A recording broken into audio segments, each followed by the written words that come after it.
So we're reaching the rim of the basket now, and it's a bit of a pressurized situation this, because we really need to get all of the binds perfect and the twist on the straw as good as we can get it.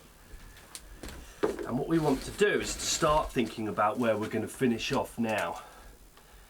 So it pays to have a look at the basket and to just see where a good place to finish will be.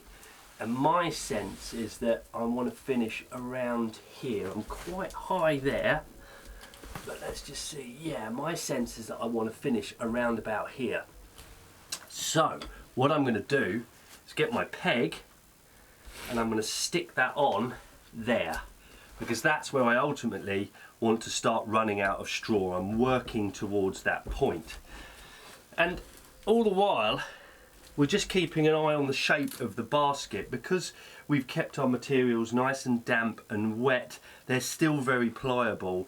And you know, as you're making the basket, you don't have to make do with the shape that your weave is creating. There's still scope to manipulate the straw and just to push the coils out a bit. And if anyone's familiar with working with clay, it has that sort of feeling where you're sort of just working on the rim and getting it right. And you know, that's got a pretty good even shape all round. I'm quite happy with that.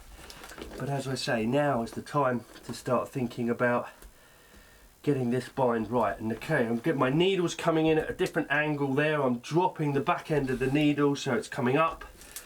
Okay, to take the cane. I've made sure I've saved some of my best bits of cane for the rim. Strongest bits of cane are required because the rim is quite exposed. I mean, of course, it depends what you use it for.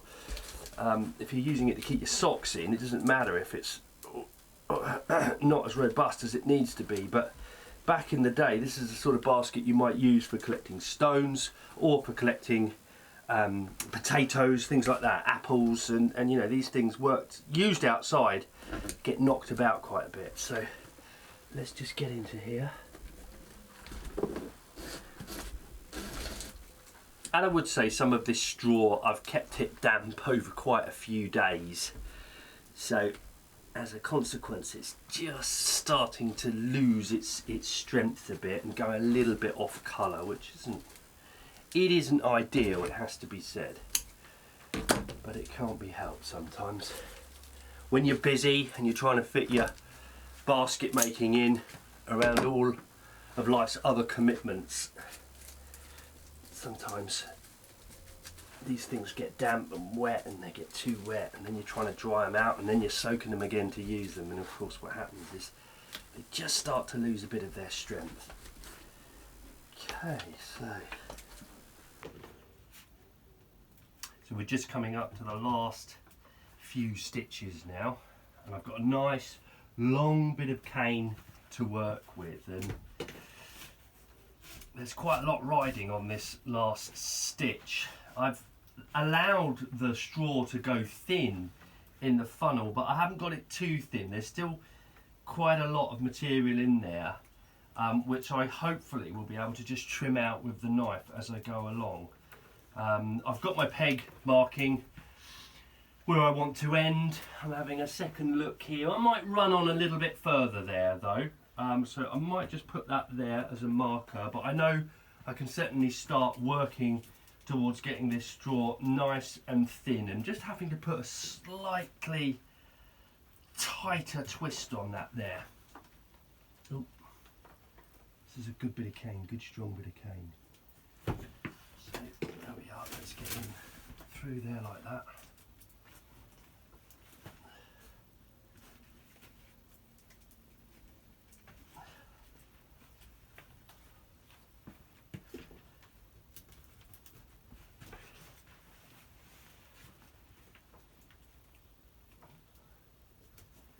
It's getting almost too tall to work on this basket now.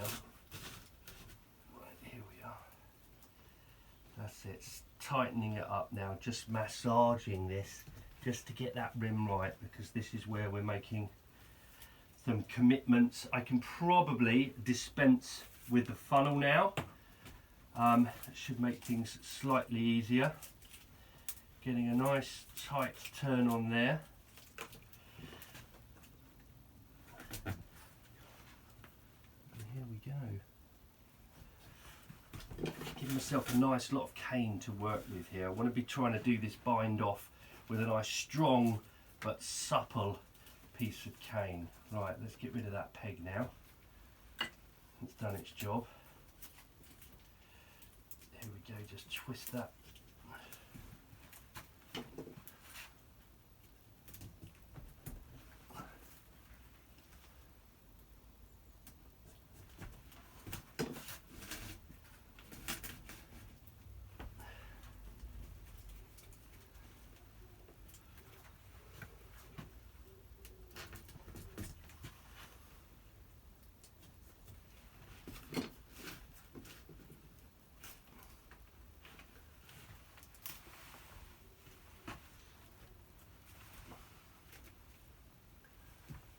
Riding up a little bit there, but it's to be expected. That's pretty good. I'm pretty happy with that. So we're going to come in and look to do a bind somewhere in here, I think.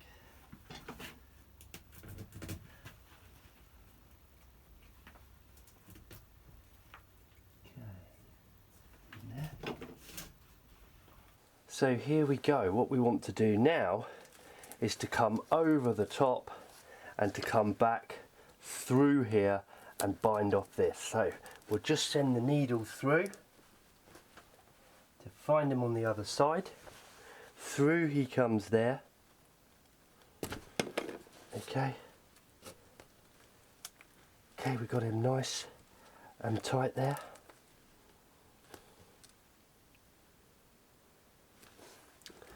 And then what we want to do is come over here,